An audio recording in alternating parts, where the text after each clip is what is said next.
Урматтуу депутаттар, билим берүү тармагын караганда чындыгында биз комплекстүү карасак туура болот. Албетте, эгемендүүлүктү алгандан кийин билим берүүдө ар бир тармак өзүнүн мүмкүнчүлүгүнө жараша аракетин кылып жатты. Эми билим берүү тармагы чындыгында кээ бир учурда мындай коммерциялык уюмга айланып кеткен да жашыруун эмес. Айылга чейин, райондун борборуна чейин ар кандай вуздар ачылды, филиалдар ачылды. Табигый конкуренциянын атаандаштык негизинде көпчүлүк мындай жогорку окуу жайлар жабылды, кыскарды. Анга билим берүү тармагы дагы, министрлик дагы өзүнүн өкмөт дагы реформасын жүргүздү. Азыр мына статистикага карасак 200 миң студент окуйт экен. Орточо 35 миңден контрактын эсептесек 7 миллиард сом контракт менен мындай төлөнүп каражат айланып атат. 5-чакырышта мен эсимде атайын каражаттан 20% салыкты алып салган. Мына бул жеңилдик мамлекет тараптан 1,5 миллиард сомдук жеңилдик. Жыйынтыгында контракттын баасы арзандадыбы?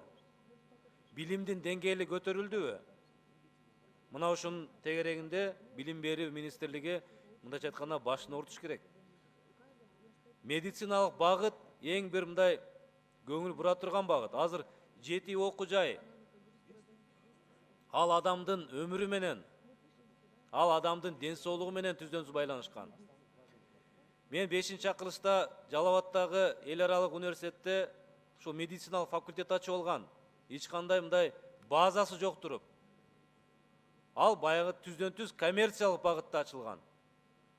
Индиядан жана башка өлкөлөрдөн студенттерди окутуп атат. Акчасын алыш үчүн гана. Анын эртеңки диплому келечеги мындайча айтканда тилекке каршы кызыктырбайт. А биздин улуттук университет жана башка түптөлүп калган жогорку окуу жайлар булардын базасы бүгүнкү талапка жооп берет. Эми бул атаандаштык конкуренция менен жолго салынат экен. Ошого дагы мен ойлойм ушул мыйзам түрткү бермек эгерде кабылданып калса.